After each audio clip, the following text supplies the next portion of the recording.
No? So, and then we're making it as a condition precedent to their graduation. Yes, they have to do it before their graduation. And failure to do so will disqualify them from graduation. It becomes a non-completion of requirements. What's the effect? Delayed graduation. Di ba, para pag tayo mag-graduate, may mga pinufulfill tayong requirement. So, if it's not fulfilled, it's according to law, then... it's a non-academic requirement. Yes. Parang ganon. Apo, sige. Ilan pong more or less ang apektado? 2,500 students a year, more or less, and they're supposed to plant 2 trees each, so that's 5,000 trees a year. Is that the correct number? Masyadong konti yata yun. 2,500 graduating students in both senior high school and college? 2.5 million. 2.5 million. So, 5 million trees a year. 2.5 million. Opo. So, ang breakdown is 1.9 million for senior high school and 600,000 for college.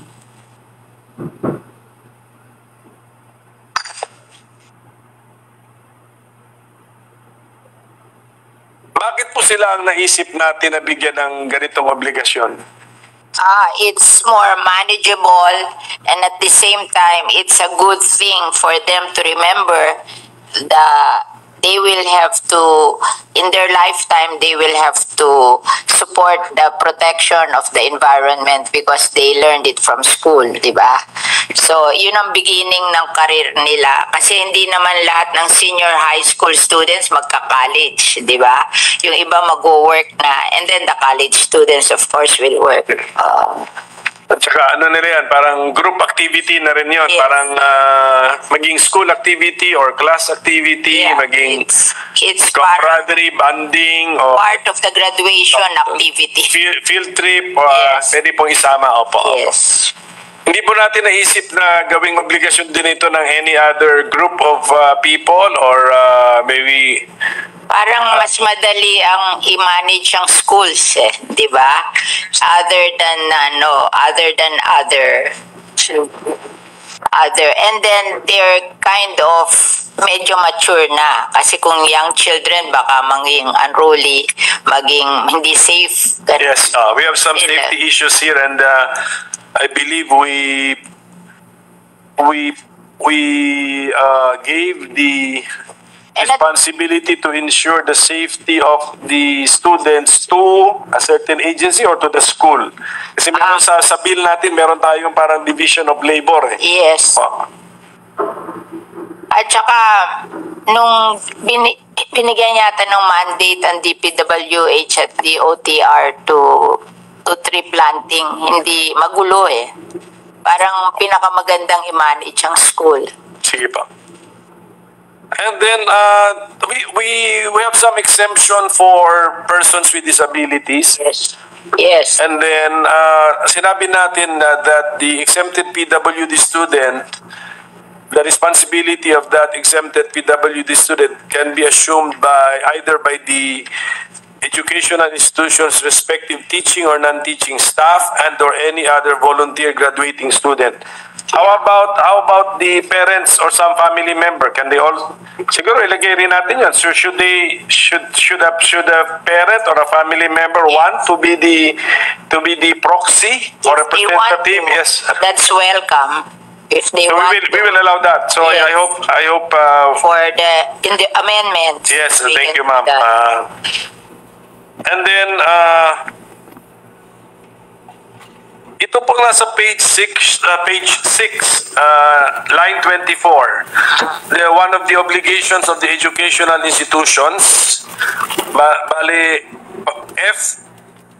F4 sa paragraph 4. Educational institution shall issue certificate of compliance to graduating students who successfully complied with the tree planting requirement.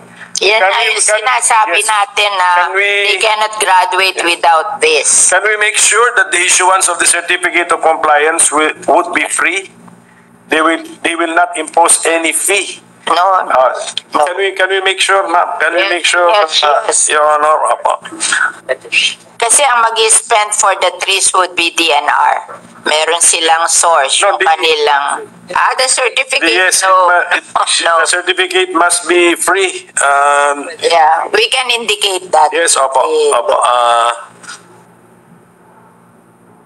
Is it possible that if the student cannot comply, that he will just say that I will just pay the fine? Parang hindi. Can we make sure na hindi pwede yun? Yeah, it's not indicated. Yes, correct. Wala naman pong ganong mekanismo pero baka maimbento eh. Baka maimbento Anyway, in the if they process. cannot do it, they can ask somebody else to do it for them anyway, di ba? So, pero there must be a reason why they cannot do it.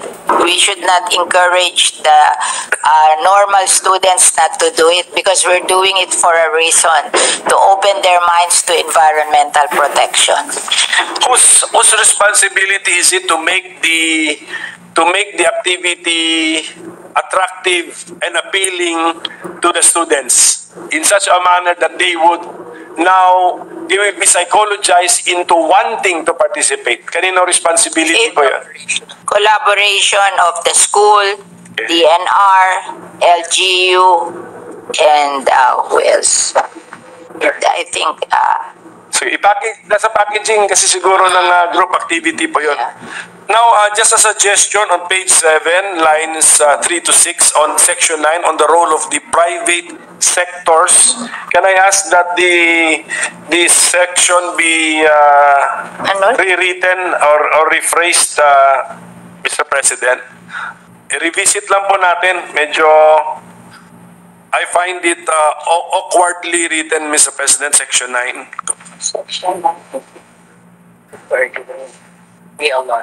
Section 9, private sector may allow their private land for tree planting activities, including allied activities in coordination with the educational institution, provided that the private sector shall allocate all resources pertinent to the implementation of this act. Sige, just a request if you can just revisit how it is written, Mr. President. I think if we will tree plant the private sector, they spend for it. Yes, that's the idea. That's the idea. Yes. So we will Thank you po. rewrite it. Opo. And then, section 12, page 7, starting on line 18, implementing rules and regulations. Sa pagkasulat, parang walang in charge. Parang pantay-pantay silang lahat. So may I know, don't we need to identify which will be the lead agency in the drafting of the IRR? The budget will go to for the implementing rules and regulation. The budget will be provided by DNR. So I guess they will be the lead agency. Can we make it clear? Yeah. Na DNR in Because in collaboration the proposed budget for IRR, it's DNR. So responsibility ng DNR to make sure na may IRR na lalabas. Apo. And then section 13, appropriations, may we know how much would be our estimated budgetary effect? The budgetary estimated budgetary requirement submitted by DNR is formulation of IRR, and then they have a big budget for capacity building, which I think the school can do, provided they give them the paper guidelines. So that's 48 million. I don't think that's necessary. Establishment of new nurseries for the DNR to provide the seats. That's, I think, okay. Survey, mapping, and planning, that's okay. So, yun lang. So, with that, parang 20 million lang. when their suggestion is 116 million. We're removing the capacity building because I think the school can do it, provided they have the printed copies of what are expected. And that's very big, 48 million. And then provision of assistance to tree planting event. I don't think you just plant in your locality. That's not, you don't have to give that. And hiring of technical staff, that's very big, 32 million. I don't think you have to, parang kung meron man, konti lang. So we're bringing down the budget. Who provided her honor with the figures that she read? DNR. So, hindi naman binding yun, or hindi final. No. It's just a suggestion. Ano pong estimate po natin? 20 as the million. sponsor, 20 million. So this bill, when it becomes law, DNR will necessitate provide 20 million. Congress to add 20 million pesos budget to annual DNR. in the annual budget of the DNR. Yes. Opo, pero para hindi po masayang yung effort nila kasi more or less siguro isang puntahan lang yan, ano? They plan 2 trips, hindi naman siguro 2 trips yun, ano? That they plan 1 tree per trip. No. Yung mga estudyante. And schools can do that. They will plant it in the same community. So, pero parang activity lang yun di ba? Para po hindi masayang yung activity nila kasi I'm sure hindi na nila obligasyon na diligan o alagaan. Sino pong who will ensure that the trees, the saplings planted will grow? It's DNR, DILG, LGUs, and of course if they have a partner na NGOs, the NGOs will help. So yun ang mga yun ang suggested, DNR, DILG, LGU, and NGOs.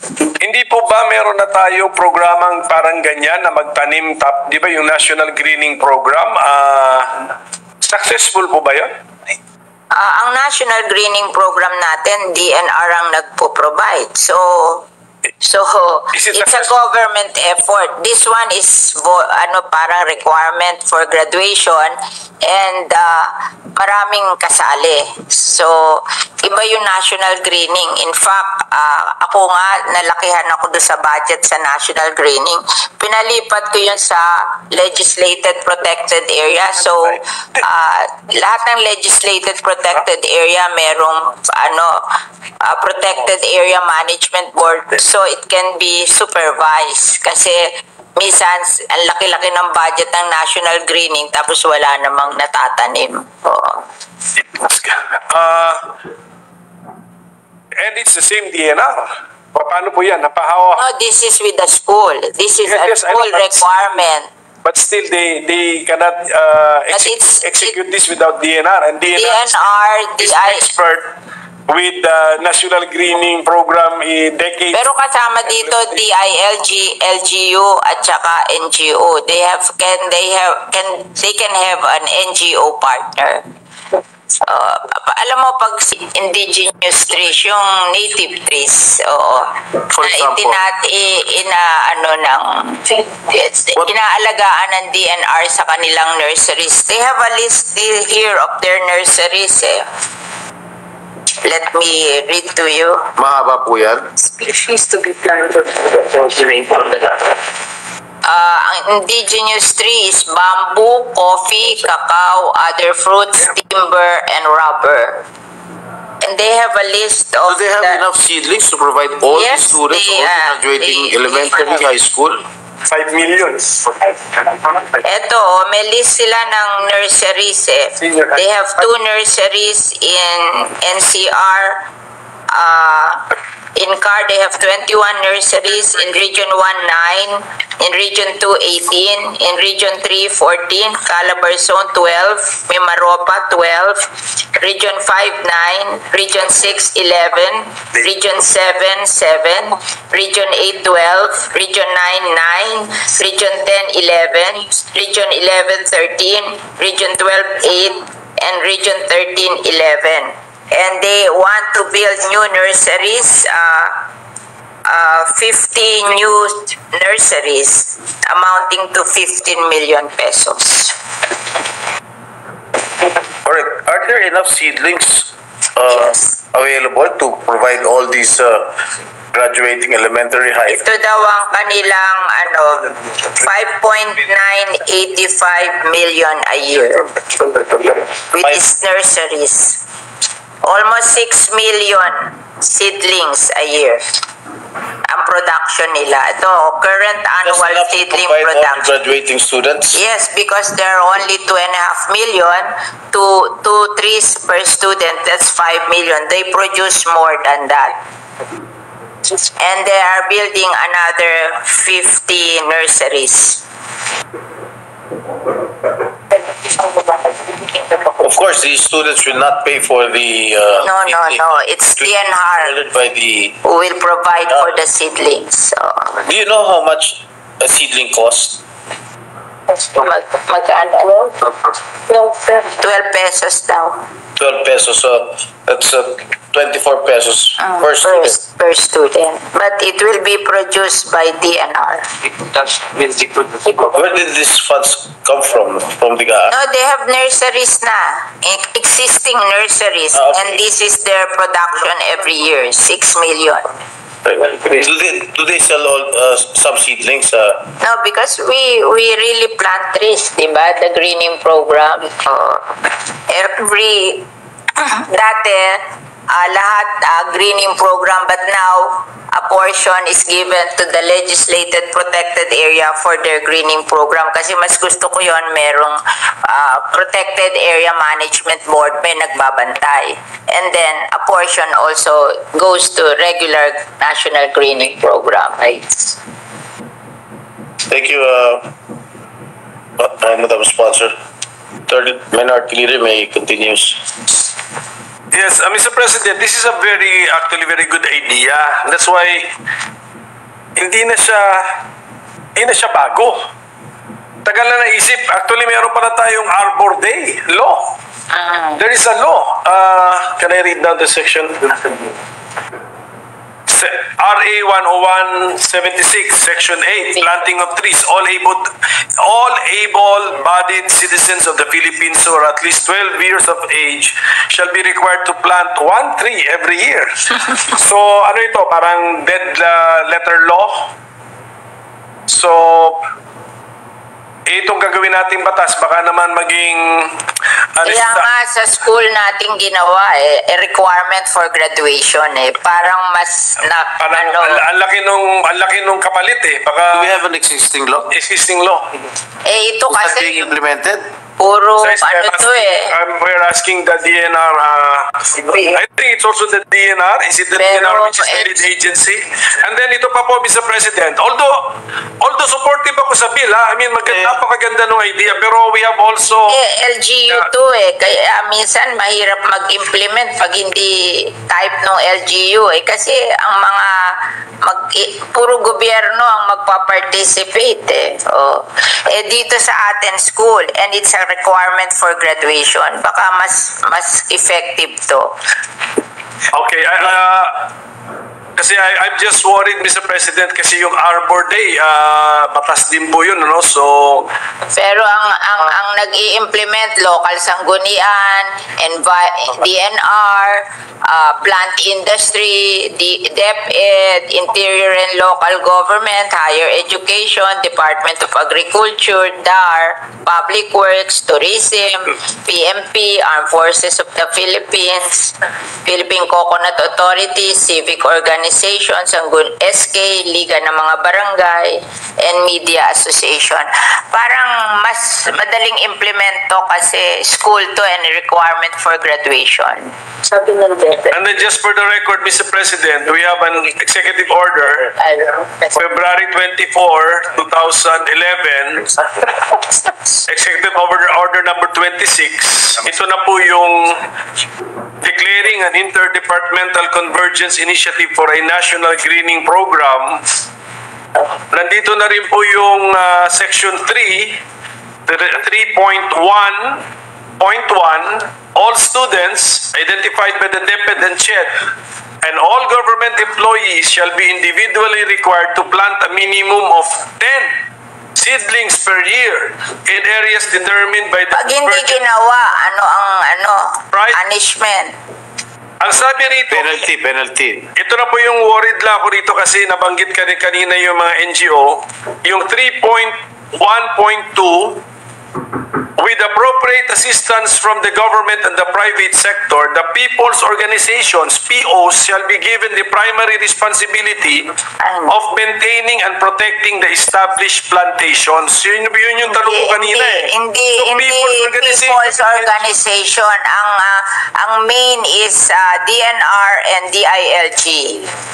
Ngayon, kung makukuha sila ng partner na people's organization, okay lang. Pero talagang ang in charge is DNR and DILG. Well, I'm pointing this out, Mr. President, because we have to make sure if we pass this into law that this will work. At saka, not only that the students will graduate because they planted trees, pero sana hindi masayang yung effort nila na lumaki yung mga punong mga saplings na tinanim nila, Mr. President. If our minority floor leader will have ideas to strengthen the bill, Yes. then you can do it during the period of amendment. That's correct. That's correct. That's why now that we have, we should now gather our experience under the Arbor Day law plus our experience in the National Greening Program. Ano yung mga kahinaan nung mga yon, iwasan natin, siguraduhin nating walang butas itong bill natin na ito so that hindi lang makagraduate yung mga bata, hindi lang sa makatanim na mga puno o na mga seedlings, pero tutubo ang mga seedlings into trees sa puno in due time without and that is no longer their obligation. So dapat may sasalo nung tinatawag na after planting service, Mr. President. Ano nang So that's all my concern, Mr. President, and I think you can make yes, suggestion I have- to make it I have more pointed out all my effective. concerns, and then we have brought to the attention of our chamber the two existing regulations, one in law and one in an executive order. So that would be all, Mr. President. Thank you very much. Thank you. Thank you, Minority Leader. Thank you, Senator Villar. Majority Leader. Ano yung butas din? Mr. President, I move that we suspend consideration of Senate Bill number 2834. So moved, Mr. President. Any objection? There being none, motion is approved. Pag-graduate ka, isa lang requirement. Yun. Ano? Ikaw talaga. Alam mo, 3 requirement, 3 pala. Mr. President, I move that we resume consideration of Senate Bill number 2825 under Committee Report number 322. This is the bill on the PhilVox Modernization Act, a very timely measure as Mount Taal just erupted, Mr. President. I so move, Mr. President. Is there an objection? There being none, the resumption of consideration of the said bill under the aforementioned committee report is now in order. Mr. President, the parliamentary status is that having sponsored the measure, I move to open the period of interpellation and recognize the sponsor, Senator Alan Peter S. Cayetano, and to interpellate our hardworking minority leader, Senator Aquilino Coco Pimentel III. Senators Alan Peter Cayetano and Coco Pimentel are hereby recognized.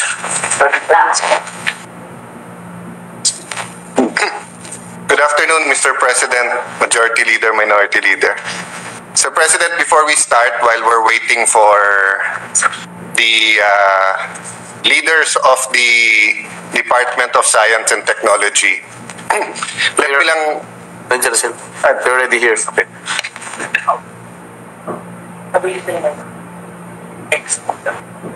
Sorry, let me correct myself. They're here, but they will move here because the DOST has not perfected their technology to transfer from the brain of the secretary to the brain of the sponsor some of the technical aspects of this bill.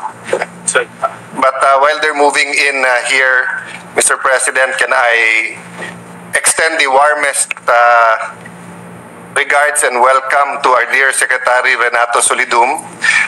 They're literally my neighbors. I live in between the DOST is just Camp Bagundiwa, then our home. So we live right across of them, Yusek Teodoro Gatchalian. Of course, the main proponent of this, aside from the Secretary, is Dr. Teresito Abacolcol, Dr. Maria Maylin Villegas, the Director, Ms. Richel De Mesa, Chief Admin Officer, Engineer Carl Vincent Soriano, Planning Officer 2, and Ms. Angela Montes, Administrative Officer 5. Mr. Secretary, welcome. No? I just like to mention before we submit to any of the questions of the Minority Leader, gusto ko lang po sundan yung sinabi po ng ating Majority Leader. As former Mayor of Tagaytay and as a Senator representing Cavite, neighboring also Batangas and other areas that are so prone not only to volcanic activities, earthquakes, calamities. Ang Philippines kasi isa sa pinaka-vulnerable talaga. And during the pandemic, sinabi na natin sa atin sarili, we will listen to the scientists. But actually, many of our decisions are political decisions. So I think this bill is really appropriate. And susundan ko yung sinabi ni Majority Leader Tolentino. Kung hindi sign yon, yung pag-product ng Taal, na we should do better kasi there are many volcanoes around the country na wala pa tayong mga monitoring system. So I look forward to the questions and let me yield back to the Majority Leader who's raising. Thank you, Mr. President. Just an interjection. I'd just perhaps like to clarify from the good sponsor, why is it that every time we have Secretary Solidum as a guest, there is a volcanic eruption, Mr. President? Tuwing pupunta po siya dito, pumuputok lagi ang mga bulkan. Canlaon, Taal, Mayon. I'd venture to answer that. We always ask if God is on our side. But the late Pastor Doy Castillo always reminded me, are we on God's side? And the DOST is the frontliner also in scientific knowledge and teaching us that kung anong ating itatanim, yan ang ating aanihin. And we're not taking care of our environment. And DOST is one of the departments who does so much but have such a low budget. So siguro, kinakampihan pabalik ng nature ang trabaho ng DOST. I mean, I don't know how to explain it in the natural. I don't believe in coincidences. So I don't believe, kasi the Secretary is always available and dun sa lahat ng napaka-importante bill nandito. So actually, I thank the Majority Leader for mentioning that because I think it's really a mabigat na wake-up call sa atin. Remember during the pandemic, ang pagputok ng Taal, there were certain areas in Batangas, hindi tinantanan. Yung area nung Majority Leader, di ba yung bandang Laurel? Laurel, Balete, yes, Lemery. Banda dun sa Laurel. Tinamaan na sila ng Taal, tinamaan ng pandemic, and then during the pandemic, nagkaroon pa ng, was it African swine flu? Basta sunod-sunod talagang tinamaan sila. Tapos minsan, di ba, yung fish kill pa sa area. So, may mga areas na hindi siya sa gitna ng media activities kasi hindi siya Metro Cebu, Metro Davao, Metro Manila. Pero talagang bugbog sila sa sa calamities and in the same manner na ito talaga ang advocacy ng ating Majority Leader when he was in MMDA. He thank God walang major earthquake sa Metro Manila. Pero he never forgot to remind us to prepare. At kasama din dyan yung mga drills. But more than preparing is also to prevent. No? And that's what this modernization bill is about. No? How we can mitigate disaster risk, how we can prepare, how we can also, hindi naman talaga prevention ng eruption ng volcano, but how we can take care of nature better. No? Thank you, Mr. President. That's why we have to pass this measure urgently because every time we invite again Secretary Solidum, I'm afraid a volcano again will erupt. So just a statement. I yield to our good Minority Leader. Before that, Mr. President, parang senador din pala, there are 24 active volcanoes. So tayo, there are 23 active senators kasi yung isa nasa DepEd na. Okay? But only 10 active volcanoes are monitored and only 2 have monitoring systems, Taal and Mayon. Then there are another 27 potentially active volcanoes. So just to give you an example, no, Taiwan is only 36,197 square kilometers, but they have 194 seismic stations as of 2019. Ang Pilipinas, 300,000 square kilometers, and so far we only have 125. No, so just to emphasize kung gaano ka importanteng mapasa itong bill na to. May I now yield to any questions that the good and busy and hardworking minority leader who's been standing for the last 2 hours? No, Mr. President. It's okay, Mr. President. This is a laudable measure, Mr. President, the objective of which is to modernize our Philippine Institute of Volcanology and Seismology. Okay, so actually I congratulate our sponsor because he has actually discovered a way to predict when our volcanoes erupt. I think we have the, kasi earthquakes cannot be predicted. I don't know if volcanic eruptions can be predicted, pero I think we have found a way. We just have to invite the proper personality into our session, and then we know that a volcano is about to erupt. Again, Mr. Minority Leader. If it comes. No, I don't believe in coincidences, but if you remember yesterday, dapat yung konektadong Pinoy tayo today, next week pa to. Nag-usap lang tayo kahapon na next week na yan, eto, and then biglang yung Taal nandyan. So, somehow it's really a signal to us. No? Sige po. We welcome Secretary Solidum in our midst, Mr. President. Well, Mr. President, siguro ang unang tanong is, what is the state of PVOLCS, Mr. President? Its current state. That what is it supposed to do that it cannot do, or what best practices should it be observing that it cannot observe, Mr. President? Well, let me use my own analysis and allow me to use something that mas alam ng generation natin. Hindi muna ako magsa-cellphone or tablet, TV, no? So, ang PVOLCS ngayon ay parang TV na functional. Pero you can only watch channel 2, 5, 7, 9, 13. Walang UHF, walang cable, wala pang YouTube. So they're doing their best based on what equipment we bought. But as I said kanina, no, 300,000 square kilometers, only 125 seismic stations. And with 24 active volcanoes, dalawa lang yung kompleto.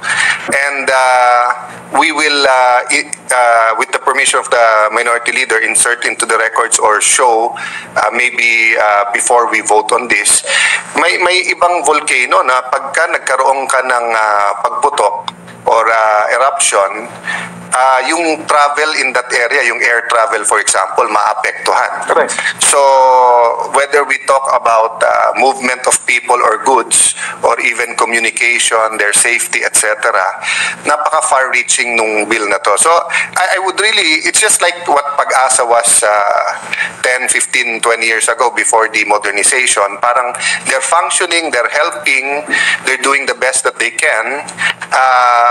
Having said that, they can do much better if we give them the right equipment. But just like our nurses, our pilots, medyo napag-iwanan na rin kasi yung salary grade o yung benefits, and medyo nagiging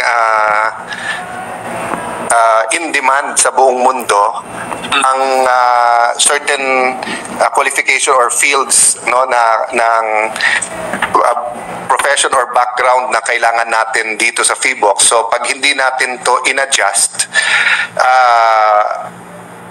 patriotic as they may be, you also owe allegiance to your family and make sure that your family gets a better future. So parang gusto nating unahan na rin yung yung hindi na magkaroon ng exodus katulad nung nangyari ng dumami ang airlines all over the world. Marami tayong piloto ng Air Force na napaka-patriotic pero napakalaki din ng opportunity, umalis sila.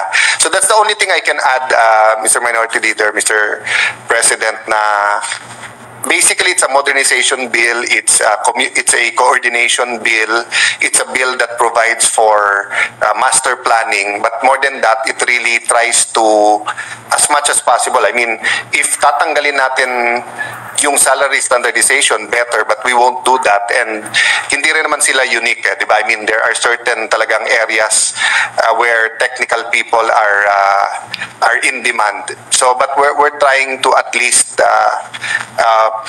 raise the minimum para doon naman sa iba na gustong manatili sa bansa and serve the government will at least have a better future for their family.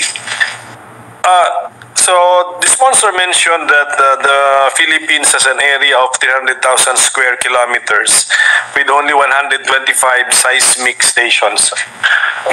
Paano po ba dinidecide yung number of seismic stations? Do you look at the area or you look at the specific geographic features of the archipelago, Mr. President? So, and then second question siguro is given the Philippines geography, what would be the ideal number of seismic stations for the country? So it's a very good question because there's a difference between seismic stations and complete monitoring systems.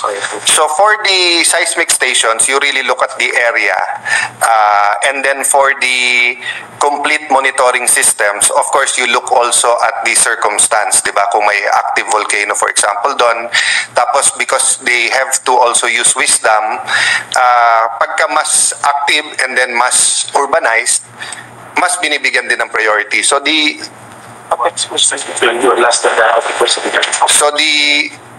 ideal is one seismic monitor for every 1,000 square kilometers. So we should have 3,000.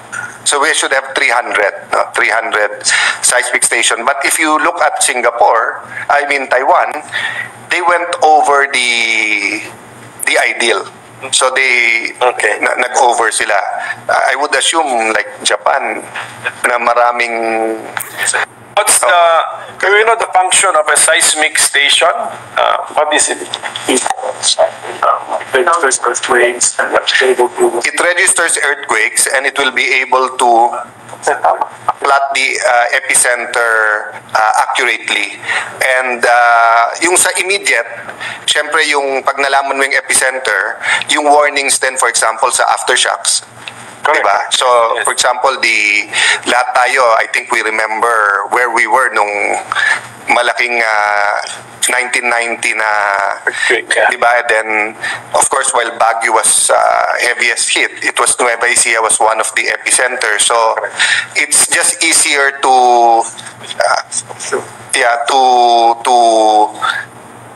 help and to issue warnings if we know where it is. So for example, as the director has been telling me now, pag offshore siya, essential yan sa warning kasi kung may tsunami naman or correct, yes. So yung seismic station, it's there is an ideal ratio given the area. But what is now the function of this complete monitoring system? What is that, Mr. President?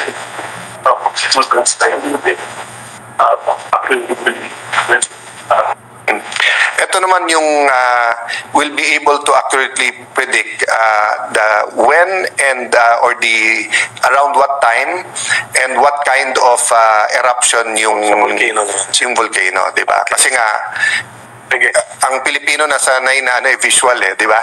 Pag nakita niyang may konting usok o na may ash, yan na. So, may I mention lang, Minority Leader, di ba? Kasi like, yung ibang area na dapat talagang walang nakatira doon dahil active. Ang Pilipino, visual So, nandun sila, or kung hindi man nakatira doon, katulad sa Taal, nandun yung sakahan nila. So, but because complete tayo sa Taal at Mayon, better yung pagwo-warn natin sa kanila. But yung ibang active na volcanoes, we don't have the same kind of equipment now. So they're really in danger pag biglang naging from being active, may actual na eruption. So part of the modernization would be the procurement or acquisition of new equipment, siguro up-to-date or modern equipment. But this can be done even without the law. Am I correct? So what are the particular modernization actions which really need this particular bill? So the acquisition of an office land, I think, can be done even without the law. Yeah. So acquisition of equipment can be done even without the law. Well, let me agree with you that because it is an existing institution, organization, government agency, and because we do have good people, and then we've seen how they've been very helpful to our people and areas, yes, pwede silang mag-modernize na walang batas. But there will be a limit to what they can do without a law. For example, the funding, instead of being able to plan and order the equipment based on the 7 billion that's in the law, which is 4 years of 1.25 billion, then 2 billion in the last year, they'll have to lobby every year, and the prices of equipment change. No. Secondly, they cannot change the salary standardization and create the message that we are in fact honoring the people who go into this specialties and fields, because we're not only going to hire right away in the next 5 years of modernization, we want students to actually consider careers in this area, and sa college pa lang mapalista to sa medyo mas high paying jobs, no. We'd also like to ask state universities to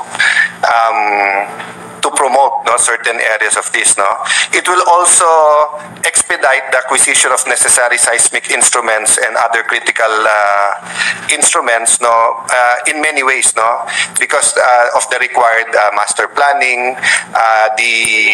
So basically, Mr.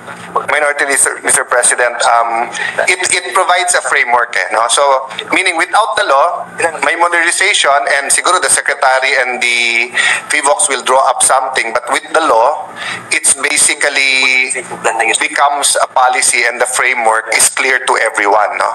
So even, for example, Japan has been helping us in many areas of our national development. No? With the law, hindi na isang basa lang nila nung batas, alam na nila kung ano kailangan natin, isang send lang ng listahan ng mga equipment, for example. Without the law, it's without the law kasi it's always a debate. Ano ba unahin natin? Training? Unahin ba natin yung funding? Unahin ba natin yung seismic equipment or yung monitoring ng ilan mga bulkan, di ba? But like in the law, we made it very clear na given the limitations, yung urban areas and some critical areas ang mauna. So there are certain, it's not the law itself, but the certain provisions in the law that give us more clarity. Yes, thank you. Thank you. At saka we are following parang AFP Modernization Fund. You're providing for a fund. Yun po, 7 billion fund to be spent within 5 years. So more or less that's guaranteed for PVOX, Mr. President. Mr. President, the director just wanted to add na for the record, di ba, na every year naman silang naglalabi, di ba? But at our present rate, it will take 43 years bago nila makompleto yung 300, because every year ilan lang ina-approve natin. But with the law, hopefully DBM and all of us, it'll be clear sa atin na may modernization plan just like the military, and hopefully in 5 years makompleto nila. So, President, just to enable the minority leader to take a breather for a while. Just one curious question, Mr. President, if the good gentleman can answer. Mention was made of 24 active volcanoes a while ago. I'm just curious, do we have an underwater volcano existing right now? And if there is a seismic station capable of monitoring underwater volcanoes, because that's the predicament of Indonesia, Mr. President. Mga underwater volcanoes, hindi nakikita, nasa dagat, yung pala, bulkan yung sa ilalim. Yun lang po, Mr. President. Well, thank you for that question. So yung Smith sa may Batanes used to be underwater, pero lumutang na siya. after its eruption. Okay. So I mean, so it's just like I think the gentleman can educate us on just like Tagaytay, di ba? Apparently that's one of the fascinations there, that over hundreds ba or thousands of years that Tagaytay is actually yung caldera is actually pag tinignan mo Tagaytay parang they point yan yung volcano, but actually that's the whole thing is the crater, di ba? Thank you. The caldera. Thank you, Mr. President. Okay, Mr. President, we have section 18 found on page 13, beginning on line 10, procurement of scientific and technical materials and equipment and services. Just to be very clear, are we exempting this agency from our government revised, ano pa ang tawag mo doon? The new government procurement act, Mr. President? Or hindi? Just to be clear. We're not exempting that. Yung procurement act pa rin kayo. Yeah. Mr. President, shall adopt the most appropriate and expeditious method of procurement that it deems fit under existing conditions and requirement that justify a particular modality and act, di ba? So, we can reword it to make it clear that kung anong existing na procurement law natin, they will comply. Okay, so we can even not state it anymore. Yes. Yes, okay. So that's why I asked Mr. President, because we have a section 18. Ano ba?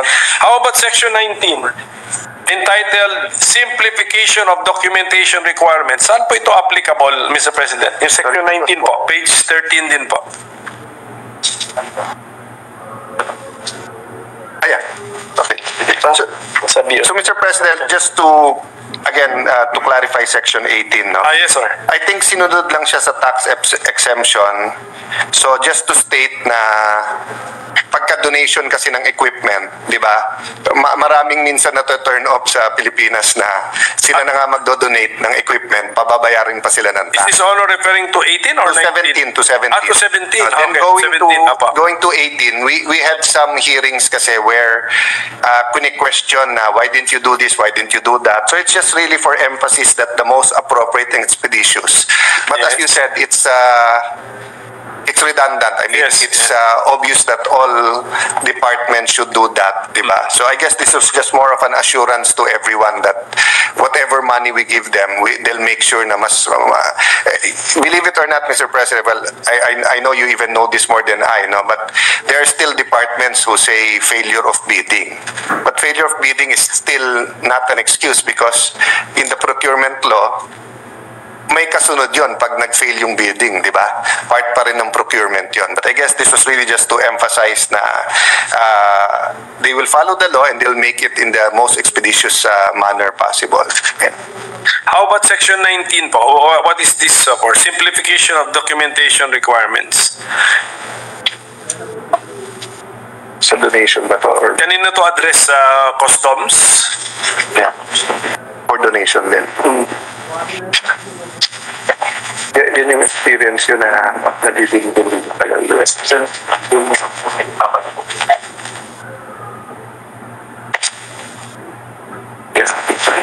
Born by experience po na kasi minsan yung donations dumadating kung kailan medyo may activity na yung volcanoes and nahihirapan sila sa Bureau of Customs, no? And to be fair sa Bureau of Customs, medyo makapal ang regulations that they themselves have to follow. So this simplifies and make it clear na pagdating sa equipment na ipapasok through the BOC, ito lang ang dapat hanapin. Applies to both procured and or donated?